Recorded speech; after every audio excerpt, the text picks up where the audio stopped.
Good morning. So today I'm going to discuss something that a viewer asked me to discuss, which is about narcissistic mothers. So as you know, two of the most important people in a child's life are their parents or their caregivers, right? Those individuals that make the child feel safe, loved, warm, connected, guarded from danger. And what happens when a parent isn't able to fulfill that key and necessary role? A lot happens. And at the very end of this video, I'll give you tips on dealing with a narcissistic mother and one key thing to do and how to begin to exercise the most important muscle that you have in dealing with a narcissistic person, parent, or mother, right? So today we're going to really focus on narcissistic mothers and their impact. And so here I have 6 signs of a narcissistic mother. These are things to think about, and these are things that you'll see in a relationship that a narcissistic mother has with her child. The first one is that she competes with her child, right? And whether that's current competition or competition about what she was like as a child compared to them, there's constant comparison. So if a mother, say a middle-aged mom, her daughter's wearing a nice outfit, the mother may actually go and change her clothes to try to look better than her daughter. If this is a situation where the mother is parenting her daughter and her daughter's a child, she's 6 years old, and the child does something for the first time, right? Let's say the child tries a new sport or a new activity. The mother may say, well, when I was that age, I did that a lot better. So you're going to have to practice so you can do it like mommy did it. Or you're not really good at that. I can't really figure out what you're good at. Or can't you do better? That's just not good enough, right?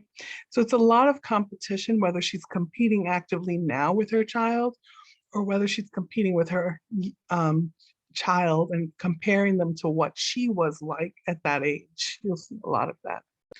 Another thing is she assigns roles to her children, right?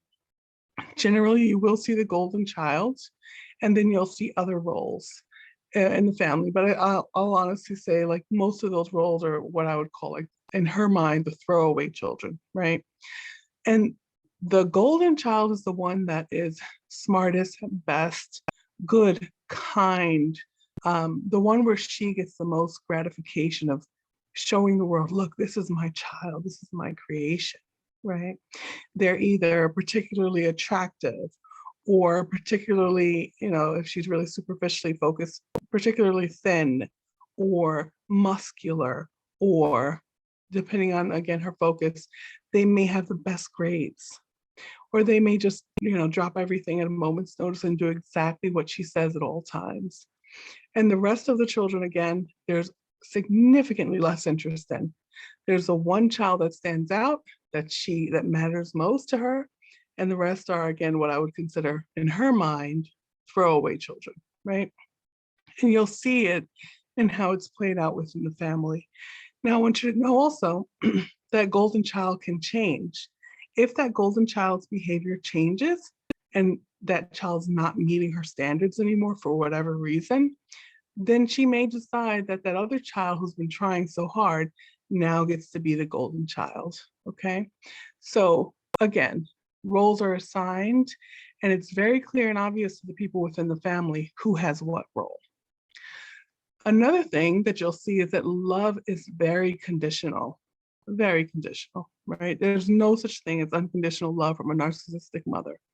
It can be superficially focused, again, on like how you look and what you achieve as what matters, or how great you make her feel is what matters.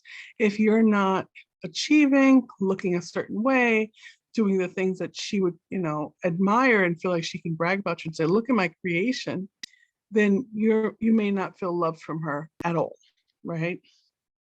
Or she may be pressuring you and saying, well, why can't you do this? Why aren't you better at this or that? So again, love is conditional. A narcissistic mother lacks boundaries with her children and continuously invades mental and emotional space that she is not welcome in. This is with an adult child. This is with Younger children, it's with her adult child, she may tell them where they should live, how they should be in their marriage or their relationship, how many children they should have, whether they should have children, what type of career they should have, why are they dressing a certain way, why do they make that face, why everything is up for scrutiny, and there's a complete lack of boundaries.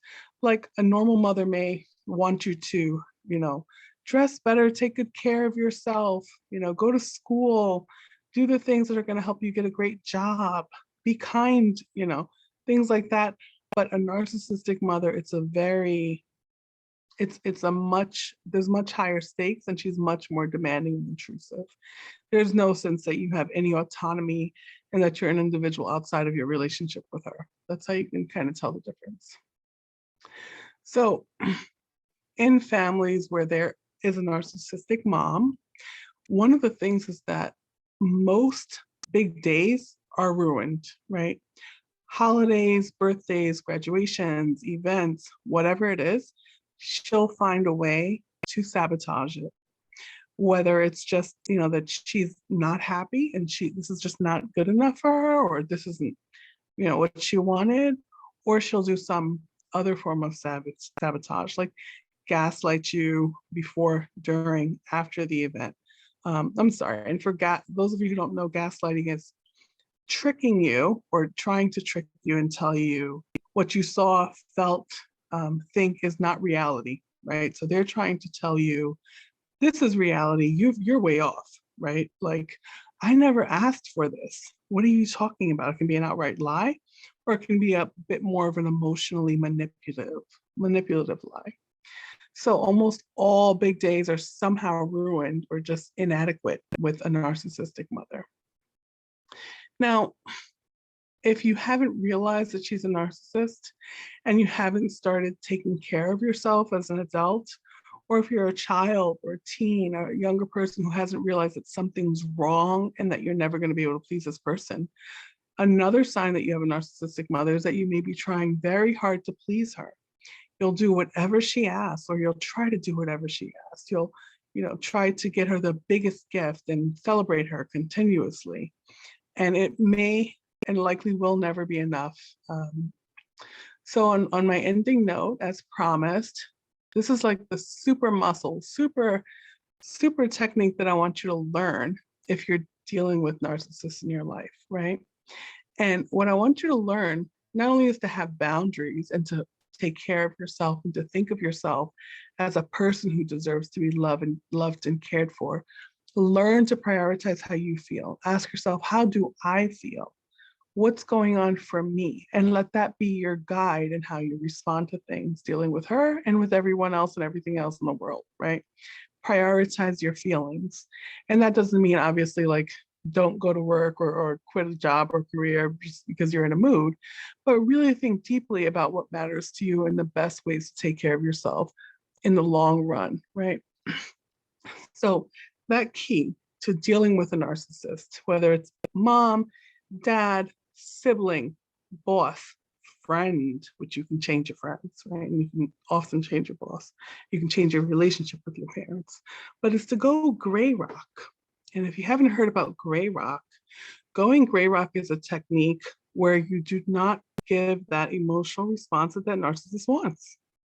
They want you to get angry. They want you to act out. They want you to feel hurt. They want you to respond to their gaslighting with confusion, rage, anger, sorrow. Don't do it. If you're near them and they start, poking the bear, so to speak, don't respond. Just, okay, yeah, we can talk about that another time. And go read a book, go watch TV. Don't get engaged in that emotional fight. That's what they want. Okay, so I'll talk more about going gray rock and what that means in a future video coming up, but I want you to start to think about not responding and learning to take better care of yourself. If you enjoyed this video, please like the video and subscribe to my channel. I'd greatly appreciate it, and please hit that notification bell. Also, please feel free to share this video with anyone you think may need to hear it. Take good care of yourself.